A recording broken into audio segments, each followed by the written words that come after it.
আসসালামু আলাইকুম। দেশ এবং দেশের বাইরে যে যেখান থেকে আমার ভিডিও দেখছেন, আশা করি ভিডিওটি সবার ভালো লাগবে। ভালো লাগলে লাইক, কমেন্ট, শেয়ার এবং নিয়মিত চ্যানেলের সাথে থেকে চ্যানেলটি সাবস্ক্রাইব করে রাখবেন। আজকে নতুন একটি ভিডিও নিয়ে আপনাদের মাঝে হাজির হয়েছি।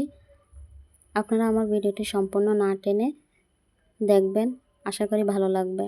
তো চলুন মূল উপকরণে চলে যাই। এখানে আমি 1 কাপের মতো ময়দা নিয়ে নিয়েছি। হাফ চামচের মতো লবণ, হাফ চামচের মতো চিনি দিয়ে আমি ময়দার সাথে এটাকে ভালোভাবে একটু মাখিয়ে নেব। এখন কুসুম গরম পানি দিয়ে শক্ত করে আমি একটা ডো তৈরি করে নেব। বেশি গরম পানি দেওয়া যাবে না, তাহলে আটাটা একটা নরম হয়ে যাবে, খেতে একদমই ভালো লাগবে না। আপনারা ঠান্ডা পানি দিয়েও ডোটা তৈরি করে নিতে পারবেন, কিন্তু নরম করে ডোটা তৈরি করা যাবে না, একটু শক্ত করে ডোটা তৈরি করে নিতে হবে। এখন আমি 5 মিনিটের জন্য রেস্টে রেখে দেব। 5 মিনিট পর আমি আবারও ফিরে এসেছি। দেখতেই পাচ্ছেন আমার আটাটা একটু সফট হয়েছে। এখন এখান থেকে আমি দুটি লেচি কেটে নেব। এখন আমি রুটি বেলে নেব। রুটিটা একটু ভারী করে বানাতে হবে, বেশি পাতলা করে বানানো যাবে না। দেখতেই পাচ্ছেন আমি কিভাবে রুটিটা একটু ভারী করে বেলে নিয়েছি। এপাশ থেকে একটু দেখিয়ে দিচ্ছি, দেখতে পাচ্ছেন। এখন আমি একটা বয়মের মশলা দিয়ে গোল গোল করে কেটে নেব। দেখতে পাচ্ছেন আমি কিভাবে এগুলো কেটে নিয়েছি। এখান থেকে আমি এগুলো সম্পূর্ণ আলাদা করে নেব সবগুলো। এখন এই আটাটা আমি সাইডে রেখে দেব। আমার গোল গোল করে কাটা হয়ে গেছে। এখন আমি একটা ফুলের একটা ডিজাইন করে নিয়েছি। আপনারা ভিডিওটা দেখলেই বুঝতে পারবেন। বাসায় আপনারা একবার হলেও ট্রাই করবেন, আশা করি ভালো লাগবে খেতে। বাচ্চারাও পছন্দ করে খাবে এবং টিফিনও দিতে পারবেন। একে একে আমি সম্পূর্ণগুলো বানিয়ে নিয়েছি। এখানে আমি একটা কড়াই বসিয়ে তেল দিয়ে দিয়েছি। হাফ চামচের মতো লবণ দিয়ে আমি এটাকে মিক্স করে এখন গরম করে নেব। এখন আমি যেই পাস্তাগুলো রেডি করে রেখেছি, এখন এগুলো আমি দিয়ে দেব। তেল দেওয়াতে এগুলো একটার গায়ে আরেকটা লেগে যাবে না। তো এখন আমি ঢাকনা দিয়ে ঢেকে এখন জাল করে নিয়েছি। আমার এগুলো সিদ্ধ হয়ে গেছে। বেশি সিদ্ধ করা যাবে না, তাহলে ভেঙে যাবে, খেতে একদমই ভালো লাগবে না।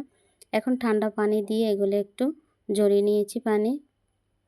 এখন একটা ফ্রাই প্যান বসিয়ে সামান্য তেল দিয়ে আমি পেঁয়াজ কুচি দিয়ে একটু ভেজে নেব।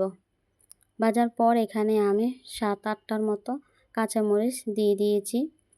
পেঁয়াজের সাথে আমি আবার একটু এগুলো ভেজে নেব। এখন এখানে আমি সবজি অ্যাড করব।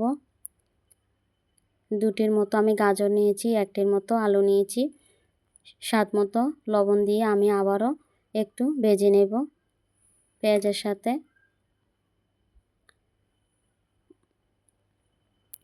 ঢাকনা দিয়ে আমি এগুলো একটু সেদ্ধ করে নেব। আমি আবারও ঢাকনাটা সরিয়ে একটু নেড়েচেড়ে দিয়ে দিয়েছি। এখন দিয়ে দিয়েছি বাঁধাকপি কুচি। এই শীতে প্রচুর সবজি পাওয়া যায়, আপনারা অন্যান্য সবজিও ব্যবহার করতে পারবেন, কোনো সমস্যা নেই। খেতে অনেকটাই ভালো লাগে খেতে। আপনারা বাসায় একবার হলেও ট্রাই করবেন।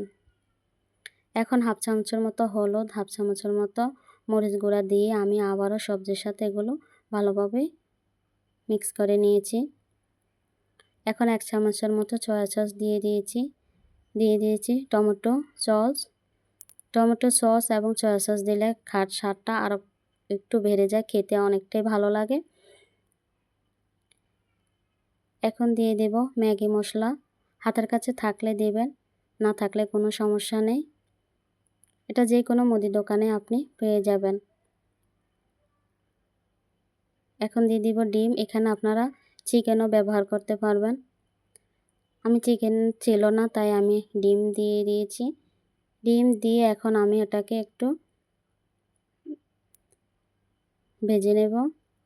এখন সবজির সাথে আমি মিক্স করে নেব। এখন যে পাস্তাটা আমি রেডি করে নিয়েছি হাতে, বানানো পাস্তাটা খেতে এতটাই ভালো লেগেছে, আপনারা বাসায় ট্রাই করবেন। এখন আমি সবজির সাথে পাস্তাটা মিক্স করে নিয়েছি। এখানে দিয়ে দিয়েছি পেঁয়াজের কলি 1 কাপের মতো, দিয়ে আমি আবারও মিক্স করে নিয়েছি। এখন দিয়ে দিব ধনেপাতা কুচি। আমার পাস্তাটা একদমই রেডি হয়ে গেছে। এখন ধনেপাতা দিয়ে একটু আবারও নাড়িয়ে চাড়িয়ে দেব। স্বাস্থ্যসম্মত খাবার খেলে শরীর ভালো থাকে, খেতেও ভালো লাগে এবং শরীরও ভালো থাকে। তো এই ছিল আমার আজকের রেসিপি। আশা করি আজকের রেসিপি আপনাদের অনেক ভালো লেগেছে। ভিডিওটি ভালো লাগলে লাইক, কমেন্ট এবং শেয়ার করবেন। আর এর উপর অনেক মজার ভিডিও পেতে সাবস্ক্রাইব করবেন এবং পাশে থাকা বেল আইকনটা প্রেস করে রাখবেন। এতে করে যখন আমি ভিডিও দিব, আপলোড দিব, সঙ্গে সঙ্গে নোটিফিকেশন পেয়ে যাবেন। এখন আমার ভিডিও দেখার জন্য অনেক ধন্যবাদ। আজকের মতো এখানে বিদায় নিচ্ছি। আল্লাহ হাফিজ। আসসালামু আলাইকুম।